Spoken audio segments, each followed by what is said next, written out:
These are the Pawnee National Grasslands, an IUCN Category 5 protected landscape 35 miles west of Fort Collins. This designation means that the primary aim of managing the grasslands is to facilitate interaction between humans and the environment, be that through recreation, education, or in many cases, resource extraction.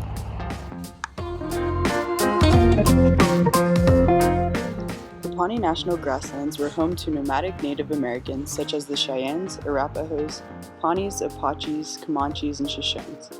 The native peoples were known as skin workers because they used animal skins to cover their bodies, provide shelter, and create tools.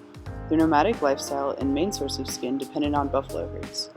After the Apaches lost control of the area to the allied Cheyenne and Arapaho tribes, white settlers stole their land, causing widespread struggles for the natives. The white settlers depleted the area by spreading illness and rapidly decreasing the buffalo population in the 19th century, which ultimately destroyed the native people's culture and livelihoods. The Soil Conservation Service gave the land to the Forest Service in 1954 after starting rehabilitation to the area that was once a dust bowl. The area became a national grassland in 1960.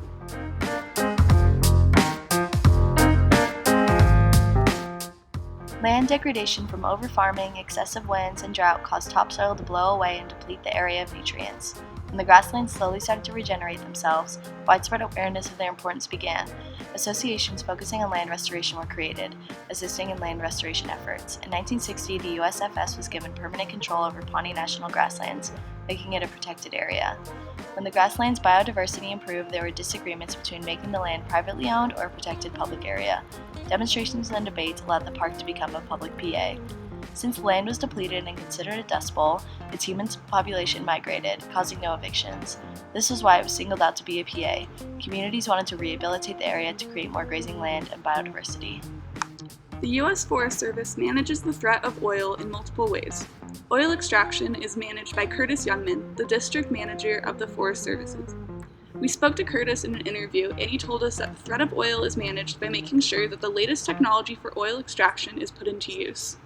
Closed system loops and horizontal drilling are the cutting-edge ways of extracting oil in this area.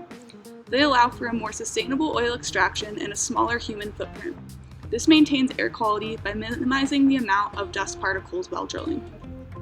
So after talking to a few people in there, we've learned that immediate decisive interventions are a really important core management principle because people aren't always super good about following gun laws and regulations around that, and people in the Forest Service need to be really on high alert to make sure that people are following those. The grassland threats are managed using some planning tools for tourism regulation. The grasslands are classified as roaded natural in the recreation opportunity spectrum. There are designated campsites and dispersed camping allowed, as well as multiple signs to direct visitors to the Pawnee Buttes and the National Forest. The Visitor Center acts as a way for the park rangers to interact with visitors. So community education is another really important principle in parks management because there's a lot of different kind of regulations around where not you can shoot targets and kind of just what you can shoot. Like for example, you can shoot kind of cardboard targets or paper targets, but there's also, of course, you can't shoot kind of big heaps of trash and things that are unsafe. Another part of this is picking up artifacts, and it's really important that our community or the community in this area is just educated on what artifacts they can and can't pick up, because pretty much most artifacts on the ground are going to be a piece of history. So if something, for example, is made into an arrowhead or looks like it was meant to be an arrowhead, that's a historic artifact, whereas just a regular rock is not. So it's important that the community is educated in that matter. The U.S. Forest Service is successful at managing threats. However, it can be difficult to regulate visitor activity, such as shooting and open fires. Effective environmental planning is another really important key management principle. The district ranger, Curtis Youngman, that we just interviewed, actually just said that it's not really the oil rigs and whatnot. He doesn't really mind, he doesn't like that there is oil, but he at least can kind of control where the oil rigs are placed, and that's a really important part in managing the oil industry in that area. Where the oil is placed can really affect a bunch of different factors. There's also a lot of new technology, so this is a really good part in the environmental planning. He said that he used to work in Oklahoma and kind of deal with the things in that area around oil, and already now in this area there's just a lot more high-tech parts of the oil industry and a lot more new technology. Other direct threats endangering the area include wildfires and mountain pine beetles, which lead to degraded landscapes and ecosystem instability. While the energy industry is responsible for many of the direct threats to the grasslands, it's important to recognize the underlying causes of these threats, political and economic changes.